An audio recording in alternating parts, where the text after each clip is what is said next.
हाय, मैं डोबाडैन। लफ्ज़ियात के केस अक्सर आप लोग सुनते रहते हैं। मैं किसी धर्म की या उसकी बात नहीं कर रहा हूँ, मैं क्राइम की बात कर रहा हूँ, जो क्राइम होते हैं। माधुरी गुप्ता को आप ज़्यादातर लोग आप नहीं जानते होंगे।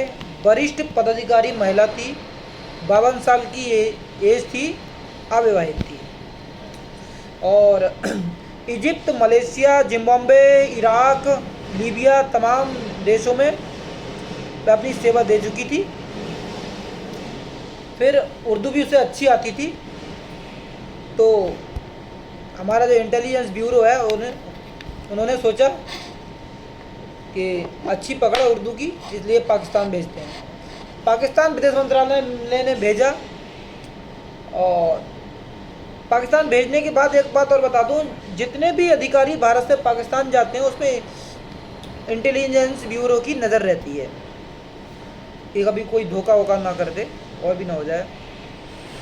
जब ये महिला वहाँ पे गई तो पाकिस्तान में एक जमशेद नाम का वो बंदा, जिसका नाम जिमी भी था, हाजिर जवाबी था, अच्छा बोलता था, ये महिला उसके प्यार में पड़ गई।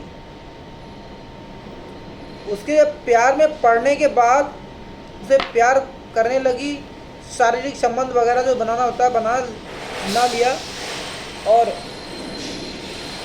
इधर सरकार को भनक लगी, विदेश मंत्रालय को भनक लगने के बाद इनका फ़ोन, ईमेल सब वगैरह सर्विलांस पे लगा। इधर इस महिला ने अपना धर्म परिवर्तन कर लिया और उससे निकाह कर लिया।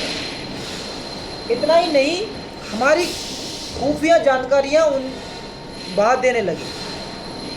असल में जमशेद जिमी कोई नागरिक नहीं था, आईएसआई का भेजा हुआ खुफिया टारगेट था और आईएसआई को ये भी जानकारी हो गई थी कि ये महिला अविवाहित है, 52 साल की है, मैच्योर है और इसे साथी की ज़रूरत ज़रूर होगी और इसलिए उसने अपना बंदा लगाया। बंदा लगाने के बाद ये इधर इतना कांड हो गया और जानकारियाँ जो थी, काफ़ी खुफिया जानकारियाँ इसने दे दी। भारत सरकार ने इसे बहाने से भारत बुलाया। ये महिला जैसे ही दिल्ली की फ्लाइट से दिल्ली उतरी, वैसे ही इन्हें अरेस्ट कर लिया गया। अरेस्ट करके और इनको सबूत दिखाए, इन्होंने अपना जुर्म था वो कबूल कर लिया। इन्हें 3 साल की जेल हुई। 3 साल की जेल के बाद में कोविड आया तो इन्हें ज़मानत दे दी गई। ज़मानत देने के बाद ये गुमनामी में अजमेर चली गई और अजमेर जाने के बाद वहीं कोविड हो गया और शुगर वगैरह हो गया, गुमनामी वहीं डेथ हो गई थी। और इनकी लाश पे ना कोई रोने वाला था, ना कोई इनके संस्कार करने वाला था। वहीं गांव वालों ने और नगर निगम वालों ने इनका अंतिम संस्कार किया। Chapter close. मेरा कहने का मतलब यही है, एक 52 साल की महिला, इतने ऊंचे पद पर काम करने वाली, इतना बड़ा एक्सपीरियंस, सब कुछ होने के बाद मैच्योर, ये लफ्ज़ियात में फंस गई। तो 12, 17 साल, 16 साल, 19 साल, 20 साल के हम क्या ही भरोसा कर सकते हैं? कहाँ तक अपनी बेटियों को बचा सकते हैं, किस तरीके से बचा सकते हैं, कोई उम्मीद नहीं। देखो, जब भी आपको कोई अगर 100 रुपये भी उधार दे रहा है तो आप ये ना समझें कि वो पैसा उधार या दे रहा है आपको तो ये फ्री में दे रहा है। पैसे देने का उसका कोई ना कोई मकसद होता है, ठीक है।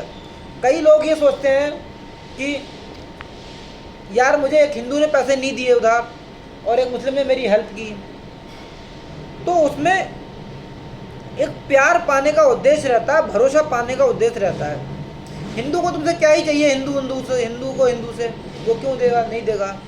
मुसलमान को पूरा सहयोग चाहिए, ठीक है। मैं मुसलमान के विरोध में नहीं हूँ, लेकिन मैं नीति बता रहा हूँ जो नीति होती है और जिस नीति से कंट्रोल किया जाता है। तो जब ये एक तरह का ये भी एक जिहाद होता है, मतलब काफिर को कैसे भी प्यार से, इकरार से, पैसे देकर फंसाओ, वो सब यही रहता है। अब कुछ हमारे हिंदू भाई सोचते हैं कि यार अच्छा आदमी है, 5 वक्त का नमाजी है, हेल्प किया, सब कुछ करेगा, मान जाता हूँ इसका कहना, मान लेता है और जो भी है हो जाता है। तो बेटियों को बचाने का एक बड़ा मुद्दा है, लड़कियां तो इससे और जल्दी फिसलती हैं। मैं कहीं भी जाऊंगा, लड़की स्कूल में पढ़ने जा रही है, मैं उसे 1 दिन फॉलो करूंगा, 2 दिन फॉलो करूंगा, 3 दिन फॉलो करूंगा, तीसरे दिन लड़की मेरे पे ध्यान देगी। हर बेटी के बाप से कह रहा हूँ मैं, चाहे वो हिंदू की है मुसलमान की है, यही कांड मुसलमान की बेटी के भी साथ हो सकता है। क्यों नहीं होगा भाई, हो सकता है। तो तीसरे दिन जब मैंने फॉलो किया, लड़की मेरे कहने में आ गई, कहने में नहीं आ गई, सॉरी आगे बता रहा हूँ मैं। लड़की मेरे एक अपनी सहेली से बोलेगी ये बंदा हमें फॉलो क्यों कर रहा है, लड़की उसका विरोध करेगी, ठीक है, लड़के की बेइज्जती करेगी, लड़का बेइज्जती बर्दाश्त करके फिर भी